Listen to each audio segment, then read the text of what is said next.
Welcome back to Tendencies. I am your host, Jay Suave, And I am Jreese. and it has been what a week in sports this week. We've seen playoffs, we have seen jersey changes this week, but I want to get into the playoffs first. The Sixers and the Knicks are playing right now as we're recording this. It's 79 to 74, if I'm not mistaken. I want to know, Reese, how's this gonna turn out, bro? What you thinking? You been watching the game the whole way through, or what? I watched the end of the first half and then I watched all pretty much the whole third while I was doing these notes. And it's good it was a good thing because the Knicks were down. They were down by I don't think it was by that much from what I saw. They were down when I started watching by like 6 points, I think. Now they're up by five and it's looking good. Jalen Brunson's not shooting well from the field, but he's getting to the line, which is important because he's a main contributor to that team. So getting points however he can is a necessity. They're getting Joel out there. Joel, he missed his like first four free throws, which was crazy, or something like that. He missed, and then That's insane to see. but he's not playing bad or anything. But they definitely are playing a lot better. That lead that Philadelphia had kind of went away once Philadelphia sat Joel Embiid a little bit in the third, and that's just what's going to happen. Once Joel gets out the game, that impact he has on the court is not going to be there anymore, and that'll allow New York to play their game. They'll be in full control, not having to worry about Joel, whatever he's doing on the defense side of the ball, because he's not the best defensive player in the league, but he does have a presence when he's on the court on the defensive side, and offensively, he's one of the guys that will get a bunch of points and he'll force his way onto the line. Yeah. And speaking of best defensive player in the league, we had this conversation. Jaden, we cannot keep saying that Bam is defensive player of the year. The Bam is defensive player of the Oh, year. he's not, bro. Bam, defensive player of the Oh, year. bro. The fact that, like, literally, whoever, if y'all seeing this, the fact that AD's not in there is disrespectful. I don't The fact that understand. the fact that Bam hasn't won one in the last 4 years is disrespectful. I don't care. I don't care if AD's out Yeah, on it. like literally, he should have won one out of the last 4 years. I'll give him that. This year, I don't even know why he's a finalist over AD. Like literally, I'm still taking Bam over everybody. Bam, bro. That's defensive just player of the that's year. literally just biased. You damn right it is. It is What is- bias. I'm angry. If bro has won one by now, then maybe I wouldn't be as biased. You feel me? But he hasn't, so I have to push the agenda no matter what. That Bam deserves to be defensive player of the year. It really should be Derek White. In all seriousness, Mans has more blocks than Giannis this year as a guard. Leads all guards in Derek blocks. White playing defense on that hairline he had, but Bro, that's a crazy statement. But nah, Derek White is definitely deep, bro. Like, if Greg Popovich can't make you a good guard on defense, I don't know how Joe Mazzulla did it. Like, seriously. But it was good to see. But I mean, just going back to Philly and the Knicks, I think the Knicks pull this one out too. I mean, they're still in New York. The crowd's gonna get to it. Joel Embiid's been playing pretty good. I mean, he was 11 for 24. He has 31 right now. Has more points than minutes he's been in the game. And I don't even think he was like for real supposed to play today. mhm. And I don't think Maxi was supposed to play either. I think he was feeling sick, but both of them are playing pretty good. Maxi's about to have a double double. So I'm excited for it. I'm pretty sure who else is gonna play tonight? The Lakers too? I'm pretty Is sure the Lakers and Nuggets is the game Cavs two, game already came on? and the Cavs are right now. The Cavs are whooping Orlando. I knew the Cavs Yeah. were going to win this series, but I didn't think it was going to be this much of a domination from them. Yeah, First because game one and now this game. you think like whenever it's that 4 and 5, I feel like those are like the biggest like drop offs though. If you go between the seeds, like the 1 and 2, yeah, hmm okay. The 1 and 2 and 3 are like the main powerhouses. The 4 and 5 is like when it starts getting to the middle of the pack. But hmm like after that is just like that is like the big drop off. But like 4 can be a big drop off from 5. You feel me? Yeah, but I don't know. I feel like even though that is a young team over there in Orlando, they made their way to the playoffs, and you would think they would show a little more fight in them. But Cleveland's gonna about to sweep probably, and it is what it is. I'm sorry about that phase on. You doing all that work out there for Orlando, but you're gonna have to write this story about how Cleveland's dominating y'all. Yeah. Yeah, what's it called? Want to get into the NFL a bit. We saw some new jerseys today. So the Broncos get new jerseys. I know Javonte Williams just didn't look good in it. And Hmm. I mean I thought honestly they were tough. I think those are the best jerseys to actually like come out in the last 2 years because I know like every other jersey we were like, bro, what is that? But And what's it they look called? pretty good. And I the think the throwback orange and ones white too. pants. The Huh? throwback ones that Oh, Denver those are unveiled. so tough. Like Those are the so thing is, tough. the crazy thing is with the throwbacks, they're always better than the original, and it's to the point where it's like, why don't you just make this your just main jersey? And that's what I Yeah. think right now. They should have made that the main jersey, but I think they look good too. But I at first I was like, yeah, the blue doesn't look that good. It was just Devontae Williams. Devontae Williams is a horrible model. Don't ever let a model again. They should have put someone tall in there, bro. Hmm. He just looks stocky. Yeah, exactly. And what's it called? The league, whoever leaked the Giants jerseys, those are so Those are bad. horrible. like even with Matthias said he was like it's like they don't have people in the locker room telling them that this is bad. It's got a bunch of yes men in there. Because there is no way. Like if I was in that locker room, I'd be yelling at somebody. Be like, But the no thing way I'm is, wearing if I was these. also in that organization, I would have been get rid of Daniel Jones. So that organization's just faulty right now. The whole organization's going through it. They really put him in the jersey. It has, In it that has black blue with jersey. one red line directly in the middle. Like, what were you thinking? I don't even like I seriously don't know what that's supposed to mean. But even just speaking on the Broncos, they also had some other news today. They traded for Zach Wilson, and I was I was actually thinking about this. They hold the 12th pick in the draft, so I'm gonna ask you this. Do you still think they take a quarterback or did they trade up for a quarterback? I just kind of want to hear your stance on it because honestly, I have no idea what they do.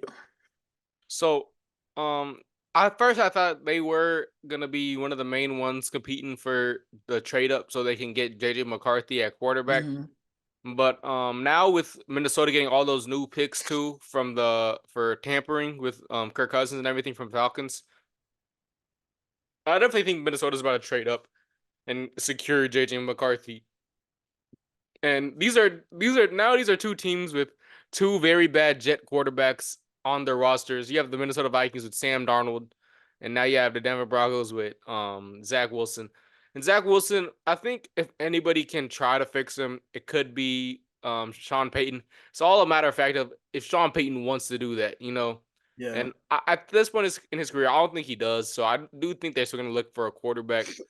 But what quarterback they're going to be looking at, I don't know because I think the quarter like the JJ McCarthy or it's probably going to be the last quarterback taken in the first round, if not Michael Penix, because I don't think Bo Nix is going to go in the first round either. Now, and if they try to get Bo Nix in the first round, I think that's a major reach. So at this point, I don't know what they do. They either stick it out with Zach Wilson and see what they can get in next year's draft, and that hoping they get a bad draft pick so they can get either Shador Sanders, Quinn Ewers, one of those guys in the draft next year, or try to trade up with. But at that point, you already have three quarterbacks in your quarterback room. I don't think. I think you might as well just take this loss, even though that's what you wanted because you traded for him. You feel me?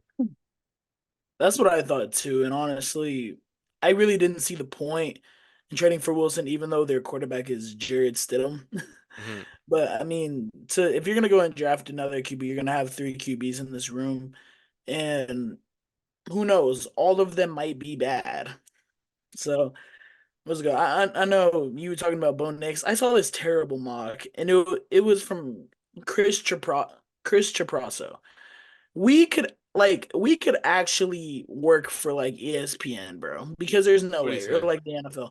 This man said that I'm gonna pull this up right now. He said that the Broncos are gonna trade from Indiana and get the 15th pick and draft Bo Nix. And I'm over here sitting here. I'm like, there's no way. And he has Drake May. He has the Chargers trading 5 with the Vikings. I don't think that's a crazy take because I think the Vikings might trade up to 3. That might be a hot Mhm. take, but I think they do. But Drake May falling to 5 and JJ McCarthy going at 3. What? Like, I Got don't it. understand. I really Got it. don't. Like he got it. I mean, I don't understand. I don't. It's just crazy to think about. But what do you think? I mean, yeah, I don't even know what to say. Get us So jobs at NFL. Get us jobs at ESPN. that's Give what I'm us saying. give us thousands of dollars to make takes like that, please. Like if I got paid to make crazy takes, I would just say JJ McCarthy is going number 1. The Bears' future quarterback is Yeah, Bo the Bears future. Nix. Caleb Williams is falling.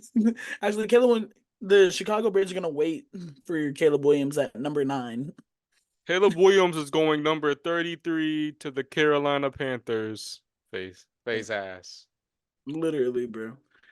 But speaking of these guys, crazy prospects in the draft, we got some guys. I mean, we were just talking about Bo Nix. We were talking about what's it called, Caleb Williams. But I want to hear some of your favorite prospects in this draft. And I want to let you go first because for my prospects, like these are really just guys I watched throughout college football, like for the Mhm. last 3, 4 years. And I'm pretty sure we probably won't have the same guys on here. So I'm gonna Yeah. just go ahead and let you talk first. You need to name all of mine or what's it Yeah, called? just you can go through all of Okay. yours.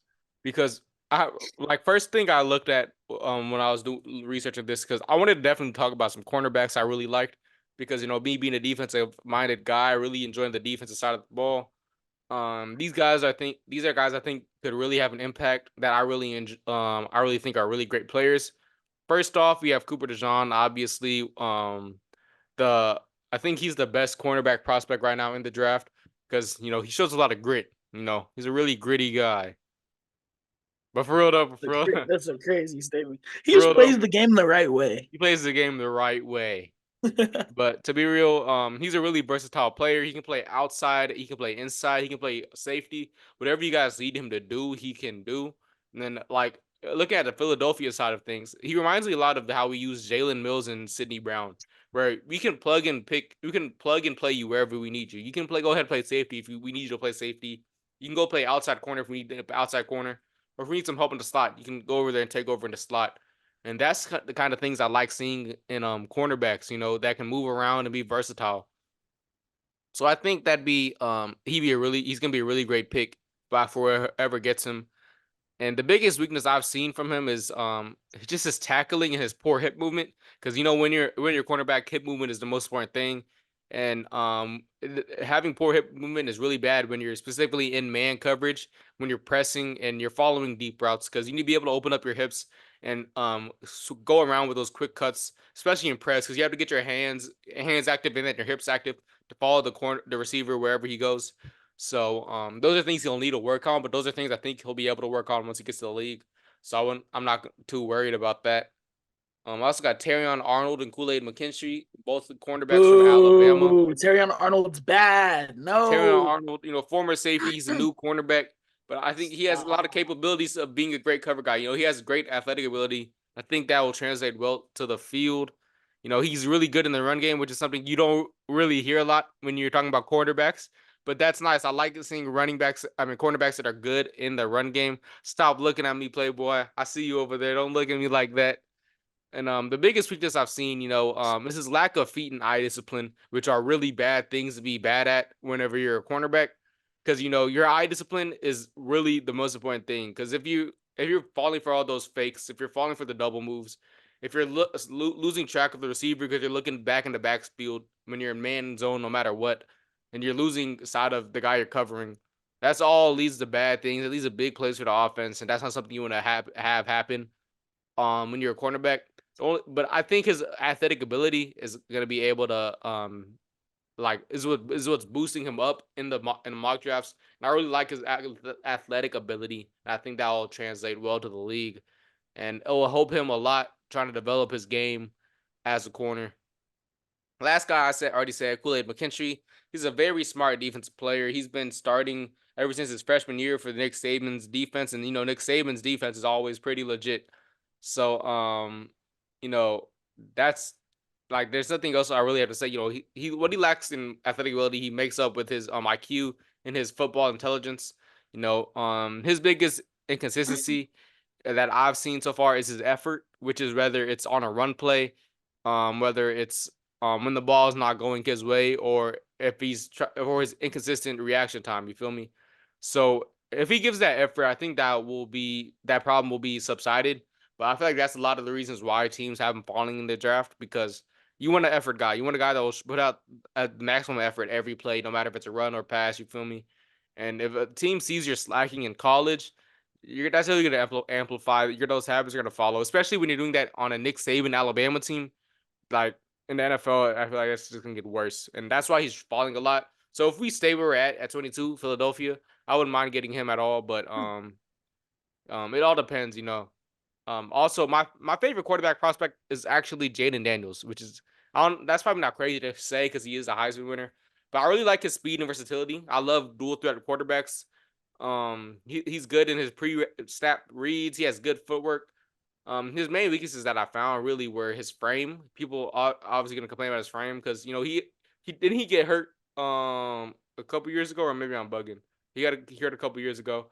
So and he doesn't, and he's like Anthony Richardson where he runs, he like kind of hold a prayer out because he's not sliding. That boy's gonna go over there and try to get into contact, which is someone that with his size is not something you want to see in the NFL because you know them boys are hitting. You know Anthony Richardson, a way bigger guy, he got hurt doing that same thing.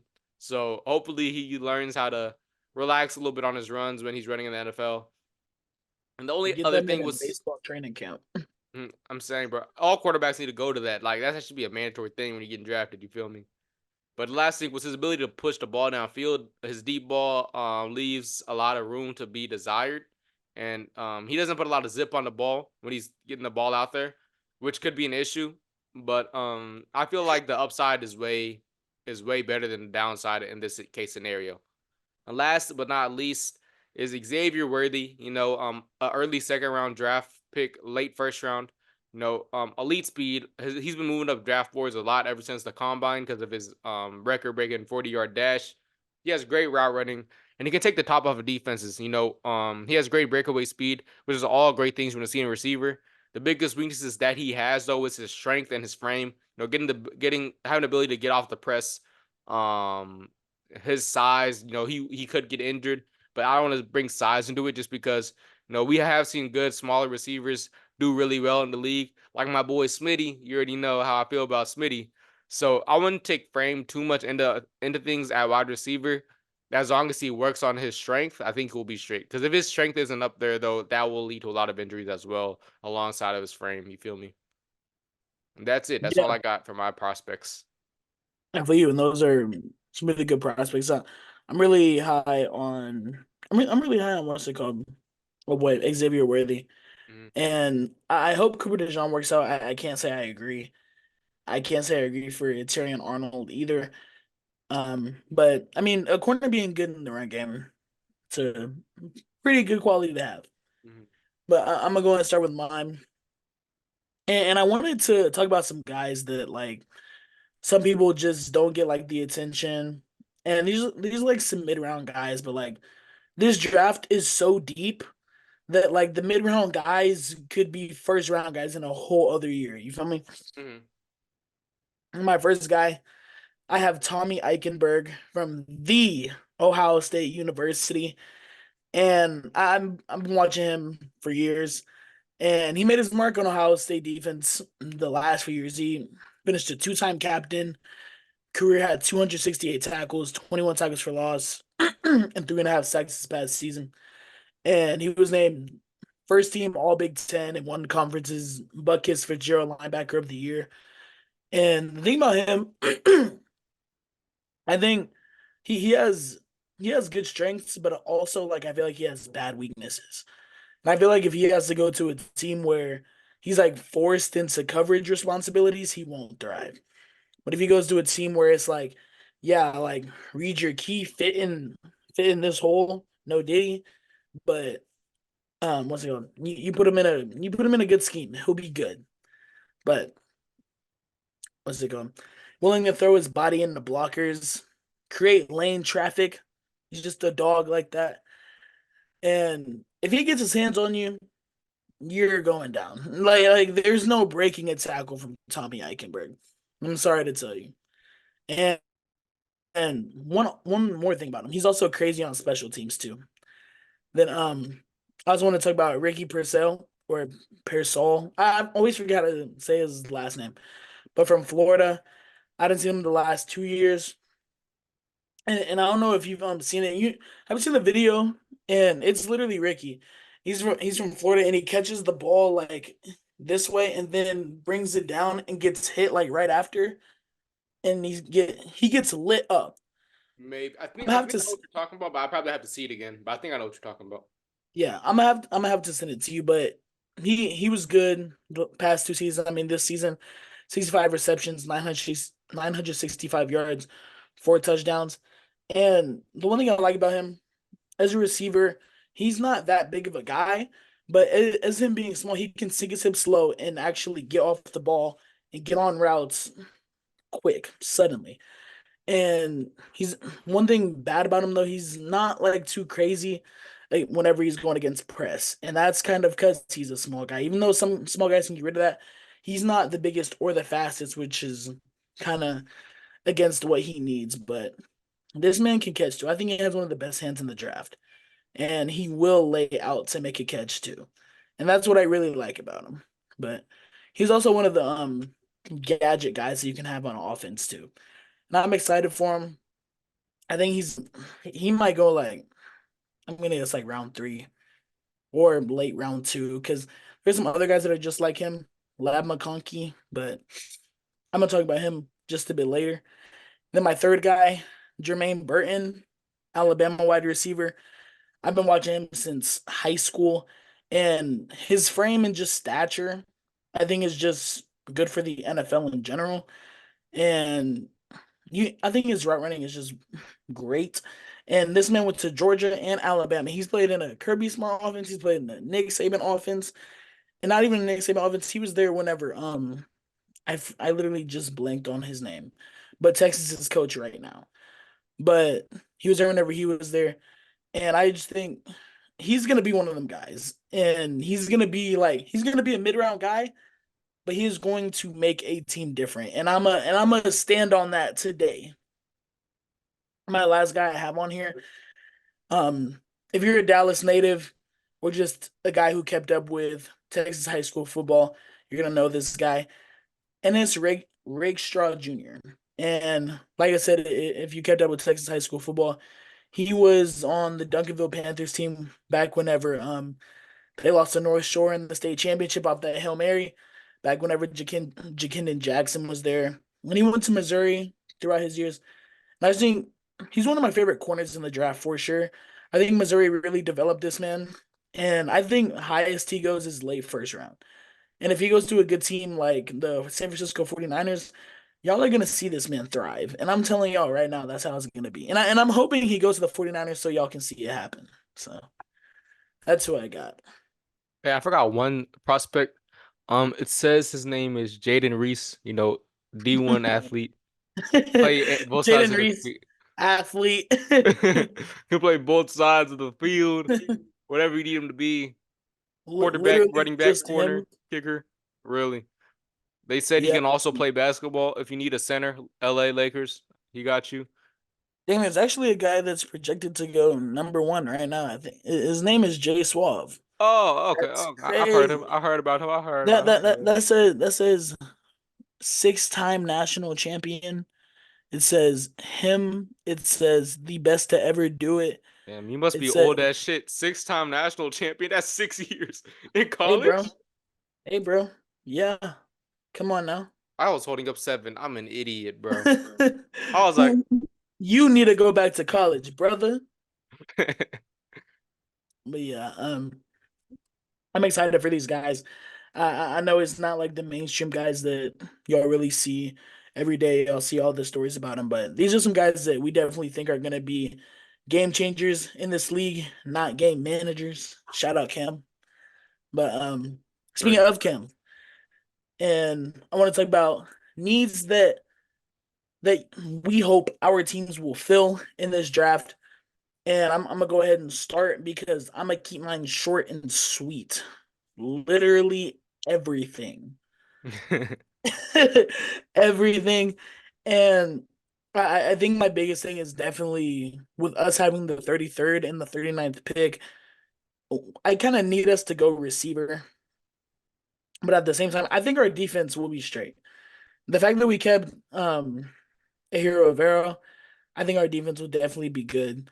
But at the same time, we need a like I want them to trade for Ayuk so bad, and if we don't, we need a receiver. Cause we can't go in here like if we go get Chop at 33, bro, I'll be so sick. Especially like if AD Mitchell's on the board, or if Ladd's on the board, or if Xavier Legette's on the board. Xavier Legette's had like 4 or 5 interviews with the Panthers, so like no way we don't draft him, right? I don't know. You guys are Carolina. That's real. Also, IU's not going, DR. He's definitely a Steeler. We all know this. Bro, he's not a Steeler. He's coming to Bro's either a Carolina. Steeler or a Raider. Bro's gonna be in black next season. That's all I know. Let's go. John Lynch was just talking about today how he wants him to be in San Fran his whole career. No, You might sir. want that. He don't want that. But yeah, I mean that's literally all I have. Okay. For Philly, I feel like we answered a lot of our needs in free agency. Just picking up whatever we need here and there. So, but the biggest things we do need that we can definitely improve on is first off cornerback. Any of those three guys I named, any of the guys you named, picking them up at corner would be great. I like Keely Ringo, and what was his name? Old dude that was the undrafted free agent that had a bunch of snaps with us last year. Forgot his name, but he played really well for us. His I forget. name, yeah, my Where mind did he just go to went blank. college? I don't remember, but you know that one dude. It wasn't Keely Ring. It was the other rookie cornerback that we had that was playing a lot last year. I can't remember his name though, but it's fine. But like those are good guys. I like how they play. But if we can get a first round cornerback, one of those big names, and have them develop underneath Darius Slay, and I feel like we'll be set up for the future once Darius Slay eventually retires because Darius Slay is only getting older. Same thing with offensive linemen. We're gonna be looking at tackles this draft, just for Lane Johnson, who's getting up there in age. You know, hopefully it's not too soon that he's retiring, but I feel like he'll retire in the next few years. I won't be surprised, and I won't be. And Philadelphia's looking at guys like J.C. Latham, Amarius Mims, If Jackson he Power falls to Johnson, y'all, that'll be insane. Amarius Mims.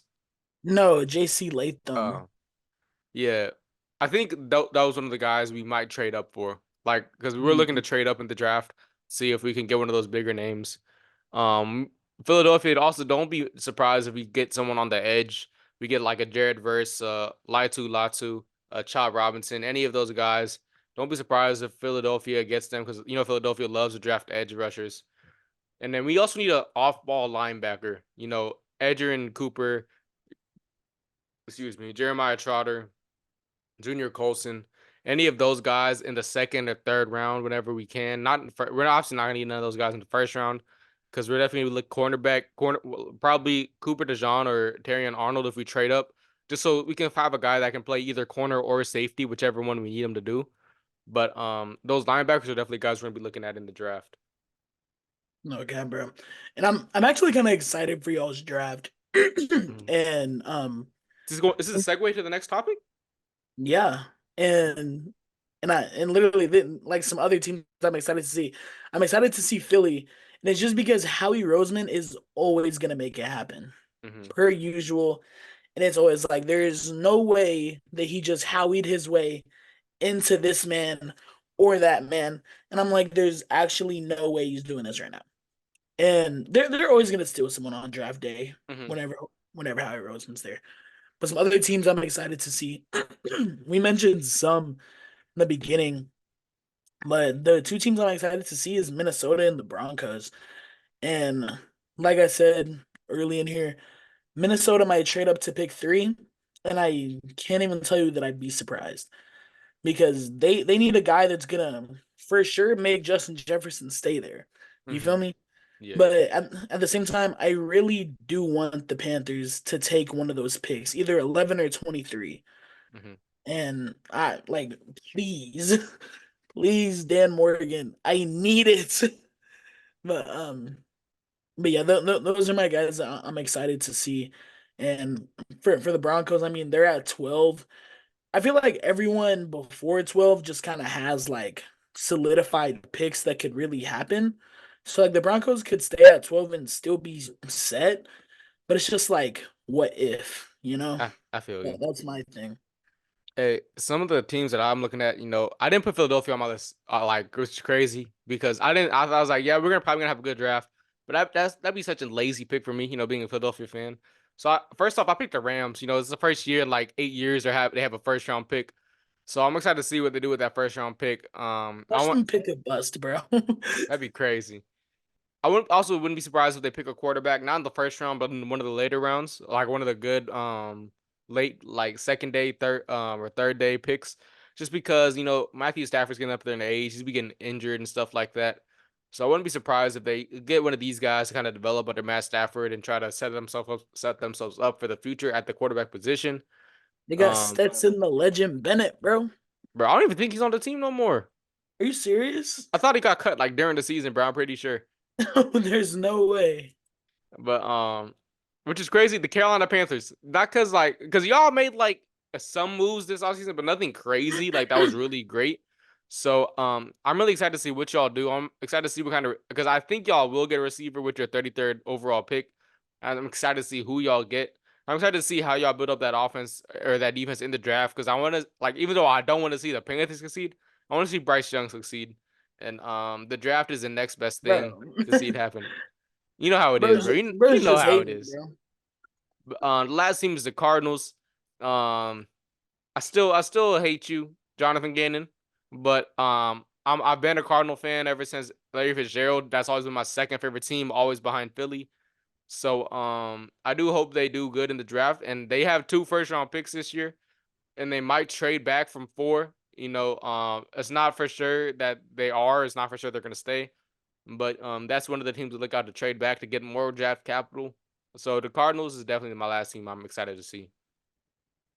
Yeah, bro. Especially if they go out and just straight up get Marvin Harrison, bro. Hmm. I think that's a solid team next year for sure.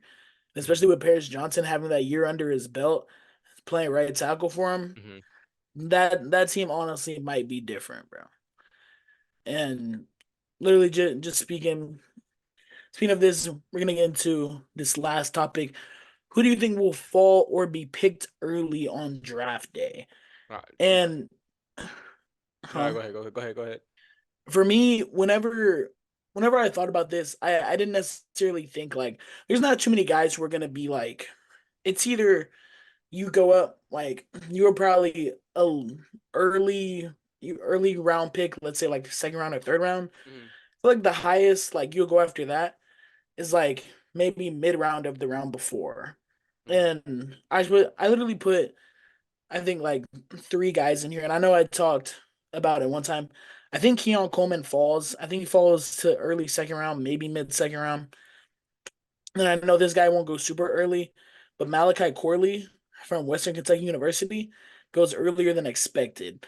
And I think his big play ability is something teams can't miss because he has that 5'11, 188-pound frame that is like that Debo Samuel type frame. So I think he goes earlier than expected. He can be that gadget type of guy. Hmm. And then one hot take I have, Lab McConkey gets picked in the first round. Mm. He's a really gritty wide receiver, guys. Plays the He's game got a the lot right of way. grit. He plays the game the right way. But those are Most good picks. I also have Keon Coleman, my bad, fallen. Um, you know, that combine performance is really gonna affect him a lot. It was really really really bad.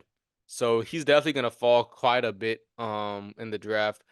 He's not gonna be like a third day pick, I don't think, but he's definitely gonna fall. I also have Bo Nix falling. At the like before the college season started, a lot of people had him going when being one of the top quarterback prospects. Now he's not even like he's barely quarterback 6. You feel me? Quarterback 5, quarterback 6. So it's just a crazy, and I think it's just gonna continue to fall. So I don't think he's gonna go. I don't even think he's gonna go in the second round. Honestly, I won't be surprised if he goes in the third. But Chop Robinson, a riser, you know, he's a great edge rusher. He's gonna help out a lot of teams in the draft. You know, he's looking at people say he's looking at second round. I wouldn't be surprised if he goes in the first round. Late first round pick, maybe closer to like the early 20s. I wouldn't even be surprised there if a team really needs an edge rusher like that. And one shock surprise I have, and this is really just a project guy. Like if you want to develop this guy, not to start now, but to start like a little bit later in the foreseeable and like a distant future, I have Joe Milton. Just because you know you have a lot of guys out there that are good with their mechanics and everything like that. That is not Joe Milton. He's not good with his mechanics. He struggles with the defense and stuff like that. But that kind of arm talent that Joe Milton has is something you can't teach. You can't train. You can't do nothing like that. That's just pure raw arm talent. I Yeah. think that's going to be a lot of things teams look at going into this draft. And I'm not expecting him to go super high. Like probably early day 3 pick, maybe late third round on day 2. But I won't be surprised if he gets picked pretty early, just so they can build him up. Because I think he'd be a great project for any team that gets him that is looking to build it. Like maybe like if the Giants don't win a quarterback this draft, right? They get Joe Milton in the later rounds. They build him up. What's the worst thing that can happen? Same thing with the Dallas Cowboys. You know, same like a bunch of teams can do that same thing. So I feel like Joe Milton would be a great um project quarterback for any team in this league. Yeah. And I definitely agree with you on that one. I kind of forgot about him, but um that'll definitely be a good pick. And that's about all we have for y'all today. I mean, hopefully y'all are watching some playoff basketball today. I know y'all are gonna watch it once this drops. So just want to say, hopefully y'all tune in on Friday morning or anytime during Friday, Mhm. and we will be back next week, back at it. And for more draft news, look at Jay on Thursday night, Sports Zone, NCTV. He's gonna be over there doing the Sports Zone draft day special. So go check him out over there, guys. Yes, sir. We'll drop the link. All right. Thank you guys. We appreciate you guys so much. All right.